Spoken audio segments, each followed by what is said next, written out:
நீங்கள் இப்போ பார்த்தா இந்த கொரோனா தொற்று வந்ததிலிருந்து காங்கிரஸினுடைய தலைமையும் சரி, திராவிட முன்னேற்ற கழக தலைமையும், கம்யூனிஸ்டுகள், அர்பன் நக்சல்ஸ், அதாவது இந்த பொழுது சாஞ்சா போதும் வம்பளக்கிறதுக்குன்னே ஊடக விவாதங்கள் நடந்து கொண்டு இருக்குது. ஏன்னா இவங்க திடீர்னு எல்லாரும் மெடிக்கல் ஆஃபீஸர்ஸ் ஆகிடுறாங்க, மருத்துவ எக்ஸ்பர்ட்ஸ் ஆகிடுறாங்க, நிபுணர்கள் ஆகிடுறாங்க. உடனே வென்டிலேட்டரை பற்றி பேசுவாங்க. வென்டிலேட்டர் இது வரைக்கும் 2% நோயாளிகள் கொரோனா பாதிக்கப்பட்டவர் கூட அவசியப்படலை. ஆனால் வென்டிலேட்டரை பற்றி பேச்சு.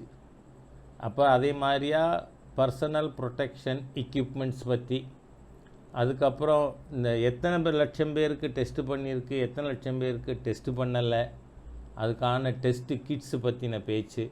இந்த மாதிரியாக தொடர்ந்து இவர்கள் பேசி வருவது என்பது எதுக்காக தெரியுமா?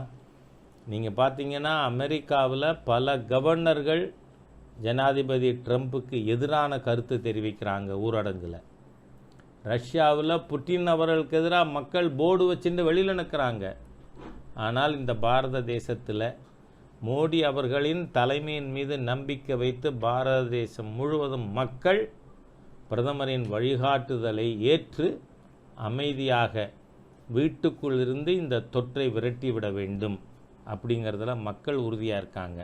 அதனால தான் இன்றைக்கி நமக்கு சமூக தொற்று 3வது ஸ்டேஜுக்கு போகலை.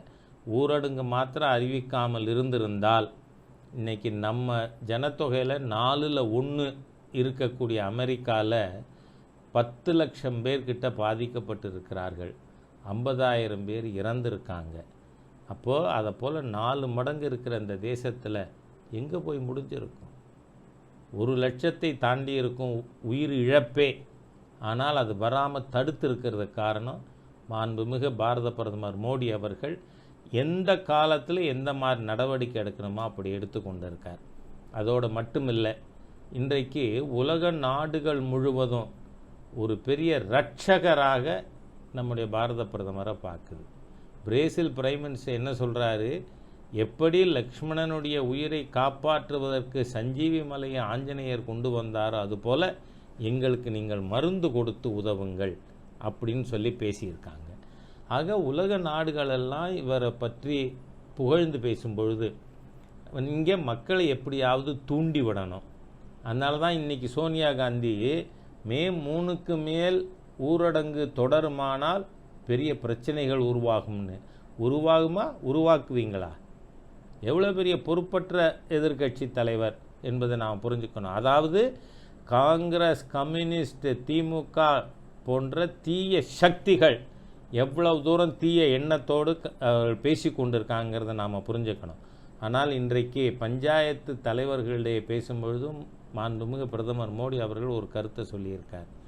நம்ம அரசாங்கம் அதை நோக்கி இந்த கடந்த 3 மாதங்களாக பயணிக்கின்ற ஒரு விஷயத்தை, அதாவது செல்ஃப் ரிலையன்ஸ். நாம் பஞ்சாயத்துக்கள் தற்சார்புள்ளதாக இருக்கணும், இந்த தேசம் தற்சார்புள்ளதாக இருக்கணும், நாம் வெளிநாடுகளை நம்பாத ஒரு சூழ்நிலை உருவாக்கணும்னு ஏன் பேசியிருக்கார்? இந்த அரசாங்கம் அதை நோக்கி பயணித்து கொண்டிருக்கிறது. அதாவது இன்றைக்கி வென்டிலேட்டர் தேவையான பேஷண்ட்ஸு 400 பேர்.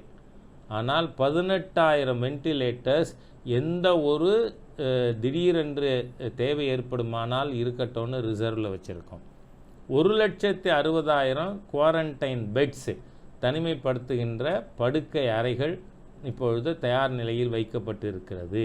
அதோடு மட்டுமில்லை, இது நாள் வர இந்த மருத்துவ சுகாதாரத்துறைகளில் பணியாற்றுபவர்கள் அவர்கள் உடம்பு முழுவதும் போட்டுக்கிறாங்களே, அதுக்கு பேர் பர்சனல் ப்ரொடெக்ஷன் எக்யூப்மெண்ட், பிபிஇஸ்னு பேர். அது முழுவதுமே சீனாவிலிருந்து மலேசியாவிலிருந்து நாம் இறக்குமதி செய்து கொண்டிருந்தோம். இப்போது 30 கம்பெனிகளுக்கு பிபிஇ உற்பத்தி பண்ணுறதுக்கான அனுமதி கொடுத்து ஏப்ரல் 15ஆம் தேதி முதல் உற்பத்தி 10 லட்சம் பிபிஇ உற்பத்தி ஆகிருக்கு. இனிமேல் ஒவ்வொரு வாரமும் 10 லட்சம் பிபிஇஸ் உற்பத்தி பண்ணுறதுக்கான ஒரு கெப்பாசிட்டி உருவாக்கியிருக்கோம். காரணம் என்னென்னா, இந்த நாட்டில் கொரோனா வாரியர்ஸ், இதுக்கான பேர் எத்தனை பேர் தெரியுமா? 1,24,00,000. 12 வாரங்களில் இந்த 1,24,00,000 பேரும் முழுமையாக துப்புரவாளர்கள் வரை ப்ரொடெக்ட் பண்ணப்படுவார்கள், பாதுகாக்கப்படுவார்கள்.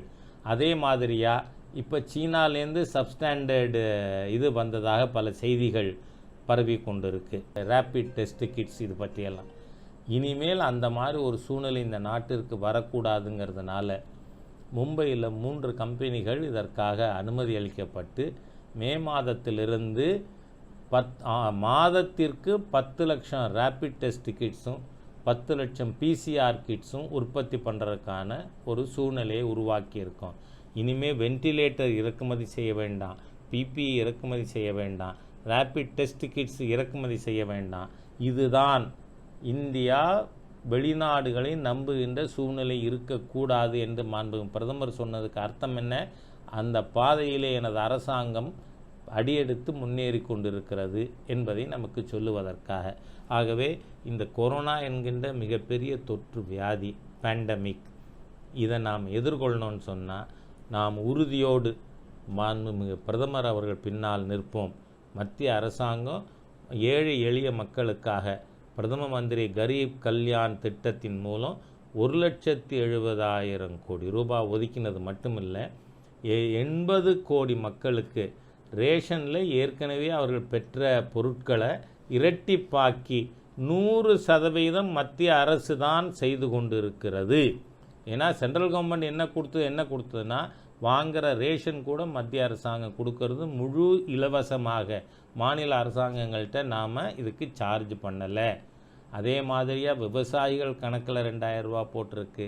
பிரதம மந்திரியுடைய 0 பேலன்ஸ் பேங்க் அக்கௌண்ட் ஓப்பன் பண்ண அனைவருக்கும் 3 மாதத்துக்கு 500 ரூபாய் போடப்படுகிறது.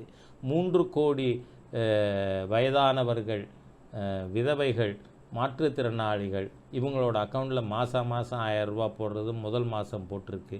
ஆகவே அது மாத்திரமில்லை, மெடிக்கல் சப்போர்ட்டிவ் சிஸ்டம் இதுக்கான நோய் மருத்துவ சிகிச்சைக்காக 15,000 கோடி நேற்றைய முன்தினம் நிதி ஒதுக்கப்பட்டிருக்கு. இன்றும் ஓரிரு நாட்களில் நாம் விரைவாகவே மற்றும் பல மக்கள் நல திட்டங்கள் ஏழை எளிய மக்களுக்காக எதிர்பார்க்க முடியும். ஆகவே அப்படிப்பட்ட சூழ்நிலையில் எதிர்க்கட்சிகள் மே 3க்கு மேலே பிரச்சனைகள் உருவாக்குவார்கள் என்பதை இன்னைக்கு சோனியாவோட அறிக்கை நமக்கு எடுத்து காட்டுது. ஆகவே நாம் எச்சரிக்கையாக இருப்போம். மக்களை பாதுகாக்கிறதுக்கான பிரதமரை அரசியல் ரீதியாக எதிர்க்கிறதுக்கு எதிர்க்கட்சிகள் முயற்சி செய்யுமானால் மக்கள் அவர்களை அனுமதிக்க மாட்டார்கள் என்று எச்சரிக்க விரும்புகிறேன்.